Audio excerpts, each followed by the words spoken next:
میں ہوں عمران یوسف۔ ہیڈلائنز اب جان چکے ہیں، بلیٹن کا آغاز اس اہم خبر کے ساتھ۔ سیکیورٹی فورسز کی جنوبی وزیرستان کے علاقے سراروغہ میں کارروائی ISPR کی جانب سے کہا گیا سیکیورٹی فورسز اور دہشت گردوں میں فائرنگ کا تبادلہ۔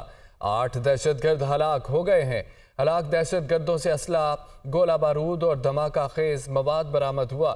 ہلاک دہشت گرد سیکیورٹی فورسز اور شہریوں کے خلاف دہشت گردی کی کارروائیوں میں سرگرم تھے۔ دہشت گردوں کے خاتمے کے لیے علاقے میں سرچ آپریشن جاری ہے۔ آپ کو بتائیں، سیکیورٹی فورسز کی جنوبی وزیرستان کے علاقے سراروغہ میں کارروائی کی گئی ہے۔ سیکیورٹی فورسز اور دہشت گردوں میں فائرنگ کا تبادلہ۔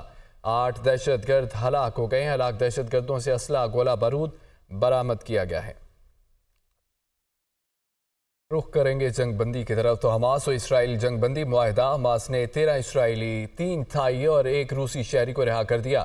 معاہدے کے مطابق اسرائیلی فوج نے 39 فلسطینی قیدی رہا کر دیے۔ دوسری جانب فلسطینیوں سے اظہار یکجہتی کے لیے دنیا بھر میں مظاہرے اور ریلیاں جاری۔ عوام کا غزہ میں مستقل جنگ بندی کا مطالبہ۔ رپورٹ دیکھیے۔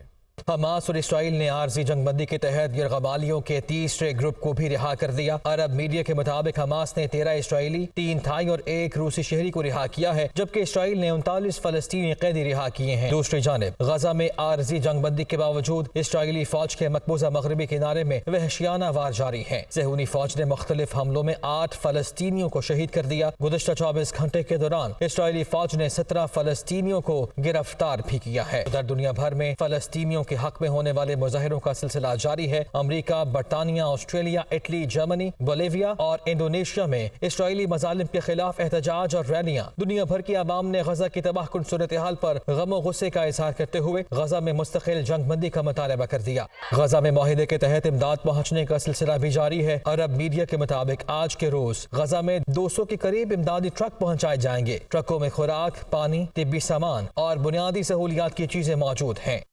دوسری جانب حماس کے قبضے میں قید آخری یرغمالی کی رہائی تک چین سے نہیں بیٹھیں گے۔ امریکی صدر جو بائیڈن کی پریس کانفرنس کہتے ہیں کہ 4 روزہ جنگ بندی کرانے میں امریکہ کا اہم کردار ہے۔ جو بائیڈن کا یہ کہنا تھا کہ 4 روزہ جنگ بندی کی توسیع کے لیے کام کر رہے ہیں۔ حماس نے آج ایک امریکی یرغمالی کو رہا کیا ہے، جس پر حماس کا خیر مقدم کرتا ہوں۔ دونوں فریقین سے جنگ بندی میں توسیع کے حوالے سے بات چیت جاری ہے۔ امید ہے بہت جلد جنگ بندی میں توسیع پر اتفاق ہو جائے گا۔ اقوام متحدہ نے کہا ہے کہ 7 اکتوبر کے اسرائیلی حملوں کے بعد غزہ میں 80% فلسطینی آبادی بے گھر ہو گئی ہے۔ حماس اور اسرائیل کے درمیان غزہ میں 4 دنوں کی عارضی جنگ بندی کا آج چوتھا روز ہے۔ دونوں طرف سے معاہدے کے تحت ایک دوسرے کے قیدیوں کو رہا کیا جا رہا ہے۔ فلسطینی وزارت صحت کے اعداد و شمار کے مطابق 7 اکتوبر سے غزہ میں اسرائیلی بمباری میں اب تک 6000 بچوں اور 4000 خواتین سمیت 14870 سے زائد فلسطینی شہید اور 36000 سے زائد زخمی ہو چکے ہیں۔ نگران وزیر اعلیٰ پنجاب محسن نقوی کہتے ہیں کہ سکھ برادری کا آنا باعث عزت ہے۔ سیاحت کے لیے ہی نہیں، انہیں پیار سے بلاتے ہیں۔ مزید یہ بھی کہا کہ گوجرانوالہ میں گردوارہ اور قدیم حویلیاں بحال کی جائیں گی۔ نگران وزیر اعلیٰ پنجاب نے لبرٹی گارڈن ٹاؤن کے پولیس خدمت مراکز اور بیدیاں انڈر پاس کا بھی دورہ کیا۔ لیاقت علی کی رپورٹ دیکھیے۔